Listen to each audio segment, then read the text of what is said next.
Welcome to Conversations with Co-op, your platform for insightful discussions on special education.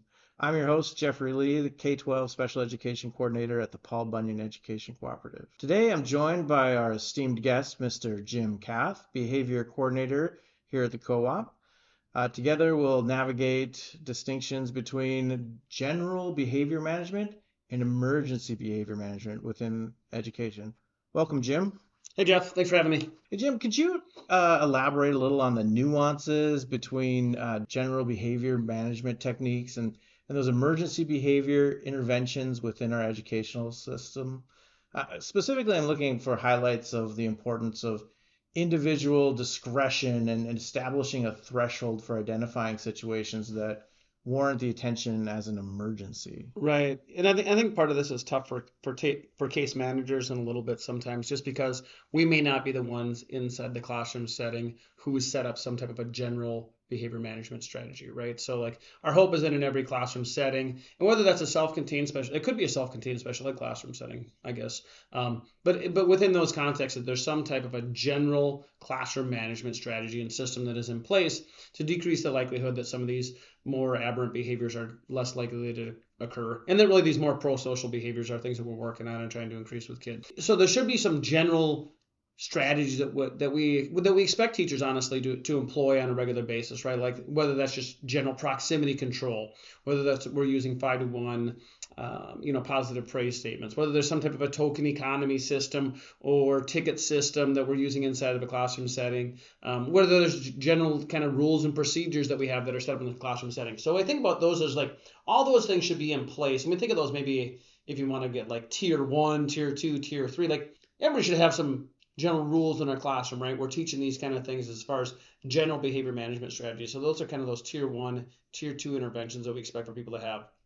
When we get to the nuances between those general classroom setting behavior management strategies and then like emergency situations, emergencies are really like this means that there's an active threat to harm self or harm somebody else, right? So like this is a big deal. Like this is a bigger thing than there.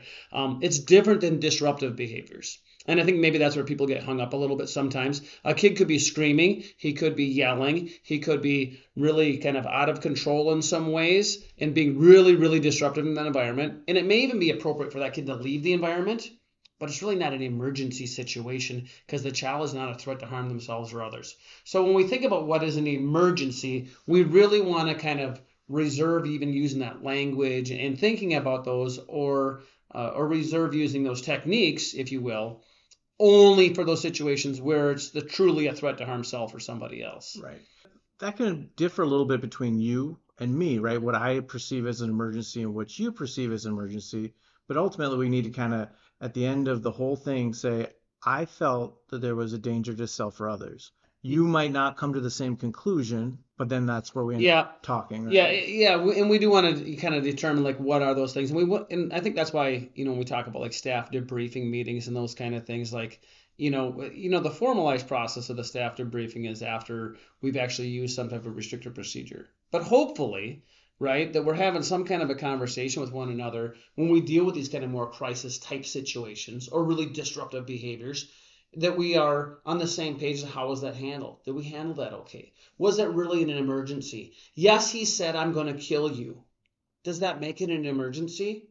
Does that, because he engaged in an inappropriate verbalization, doesn't mean I think that's okay. I think that's where people get caught up sometimes. Then in no way do I think it's okay that the kid said that, but it doesn't mean that that is an active emergency. If a kid has a history of saying a whole bunch of things, verbal behavior, right, inappropriate, but it's still verbal behavior. That's not an emergency situation because there's not an active physical threat to harm self or somebody else. So just kind of helping people kind of through that process a little bit, just because we want to make sure that like we're reacting appropriately, right? Like I'm not giving the big dose of medication unless that we've got really big, we don't automatically hook the AED up to somebody that's having breathing trouble, right? Right. Exactly. Like that's only when the heart stops. So we want to make sure that whatever our intervention is that matches what it is that we're seeing there, and to help kind of classroom teachers navigate through that a little bit too. Well, I think when you talk about the debriefing, the more frequently you do those on situations, the more you and I are going to come to more of a consensus of saying, hey,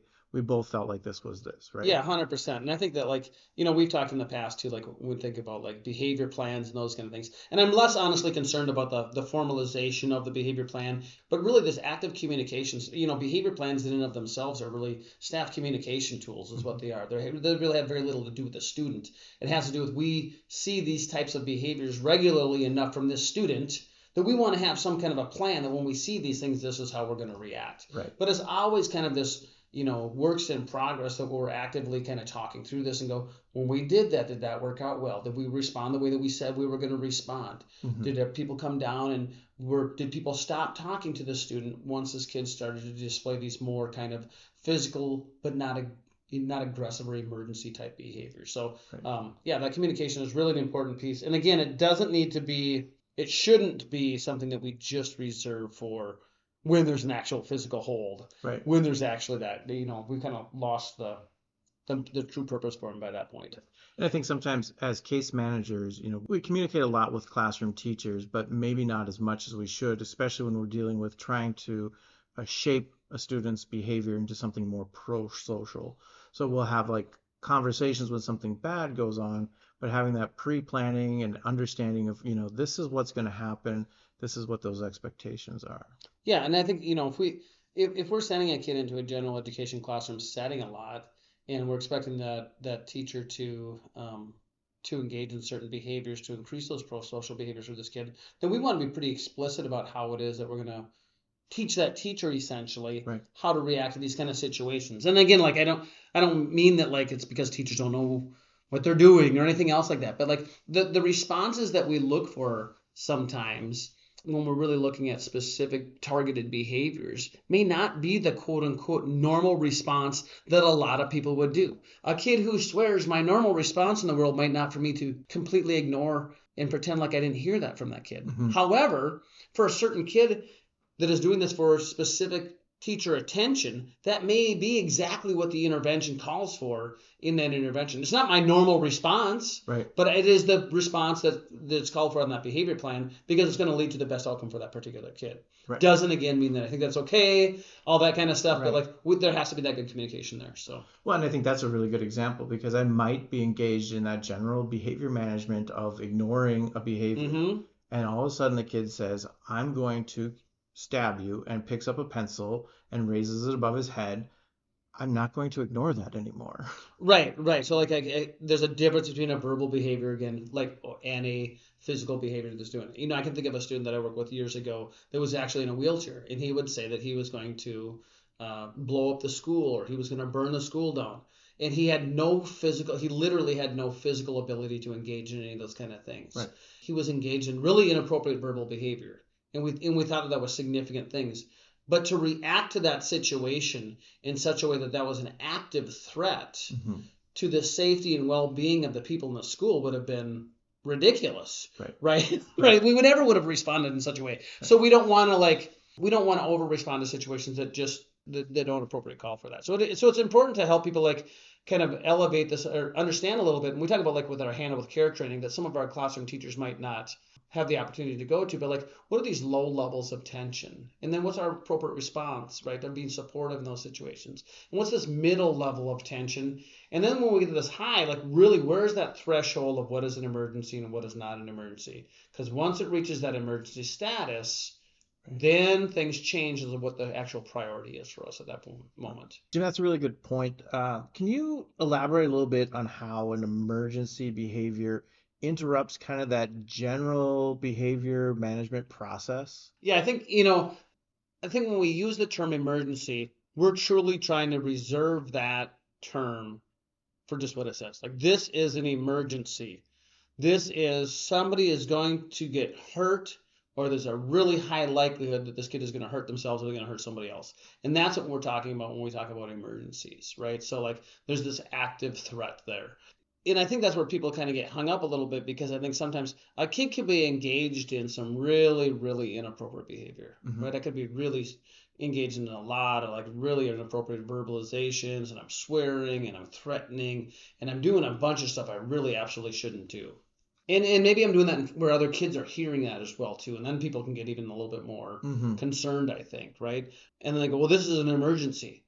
Well, it's bad, right? It's a bad situation. It's a disruptive situation, and we need to clearly do something about it. Mm-hmm. But it's not an emergency, right? So an emergency is really this: somebody's going to get hurt here, or there's a really good chance for somebody hurting themselves or hurting somebody else. And I think that's an important distinction for people because we want to make sure that our response, right, matches the level of threat essentially, right? And how I'm doing those kind of things, So I think again, like kind of going back to handle with care when we think about like low level threat, medium level threat. And a medium level threat, we're setting boundaries for a kid. Like we're setting limits for a kid. Mm-hmm. We're still being supportive to the kid even while we're setting those boundaries. And then the emergency, those kind of things are now out the window. Mm-hmm. We're no longer setting boundaries for the kids. We're no longer setting, like we're there, like we know that if this kid engages in this behavior that's gonna high likelihood they're gonna hurt themselves or they hurt somebody else in there, we have to physically intervene. It'd be negligent if we didn't.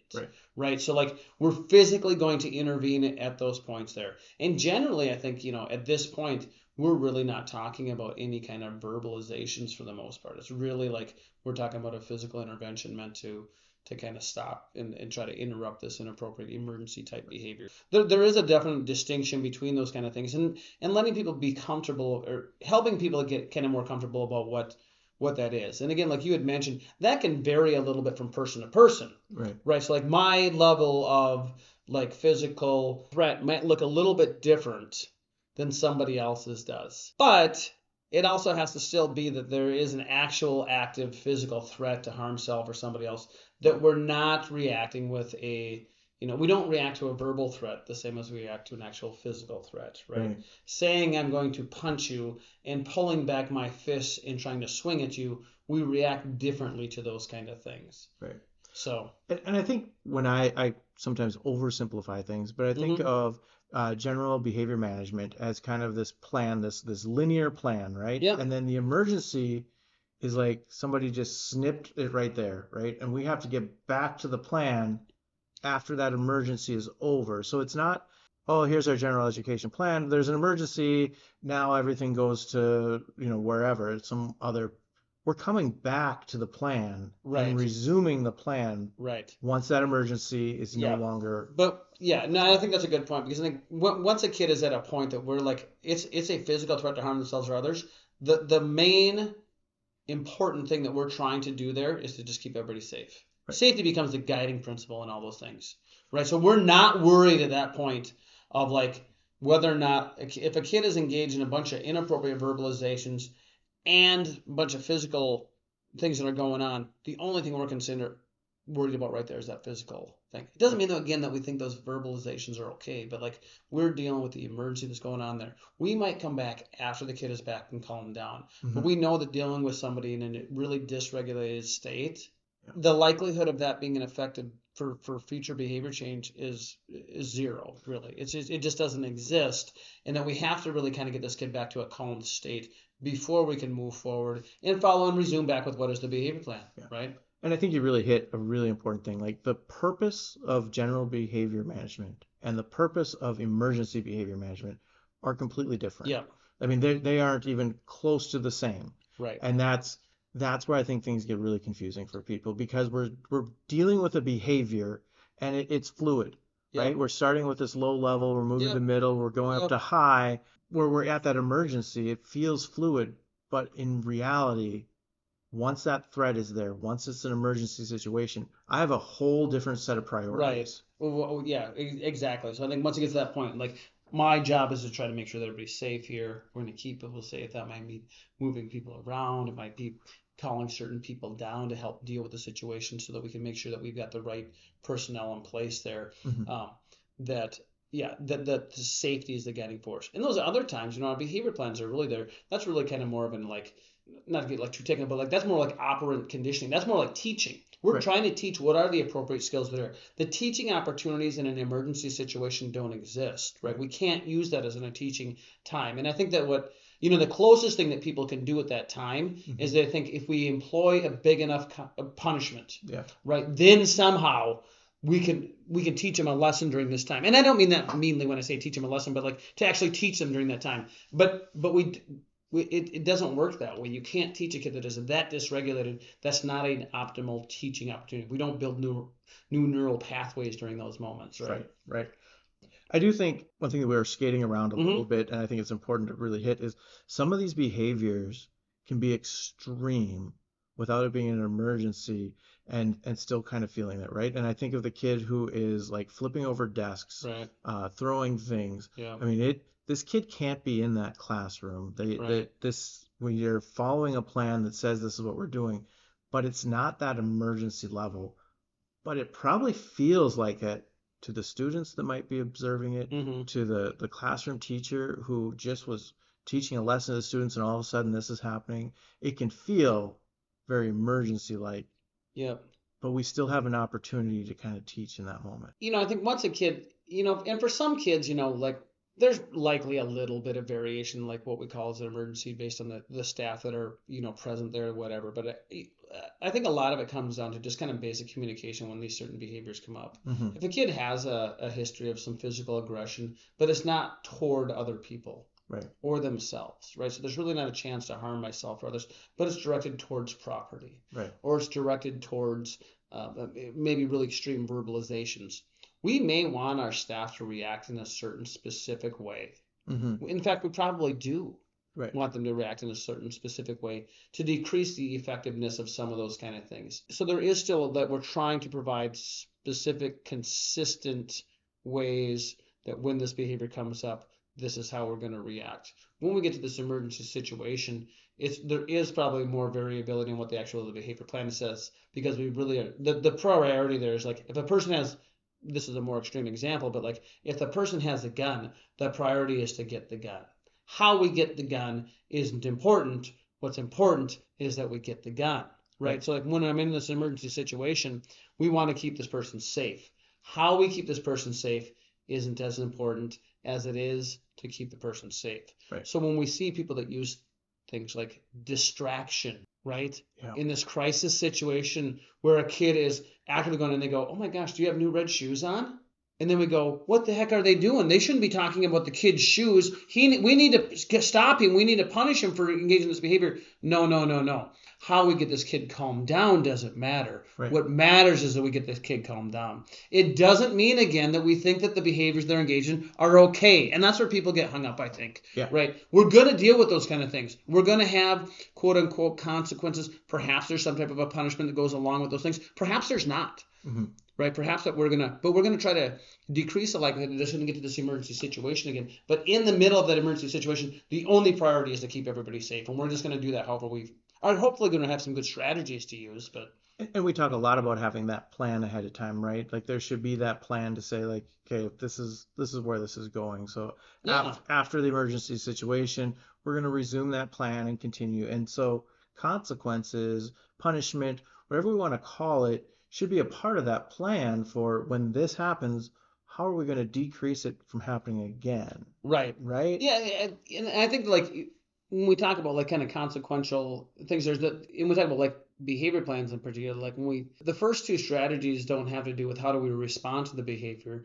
The first two strategies have to do how do we prevent the likelihood of the behavior being displayed in the first place, Mm-hmm. right? And then secondly, what are the appropriate replacement behaviors that we're trying to teach a kid to engage in rather than this inappropriate behavior that we're having there? If the only plan that we have requires the child to engage in the inappropriate behavior in the first place before we respond to quote unquote punish it, Mm-hmm. it's not a really great plan, right? And the only way that we can quote unquote teach means that it's by definition it has to be a punishment because it's a reaction to the inappropriate behavior. Right. So we want to have those teaching opportunities kind of built into the day for the kid and make sure that the actual teaching part of it comes in. So something kind of important to talk about is in those situations where a previously dysregulated student is brought back into the classroom, sometimes those teachers don't feel that there are really appropriate consequences. And we kind of talked a little bit about how some of those behaviors feel that way.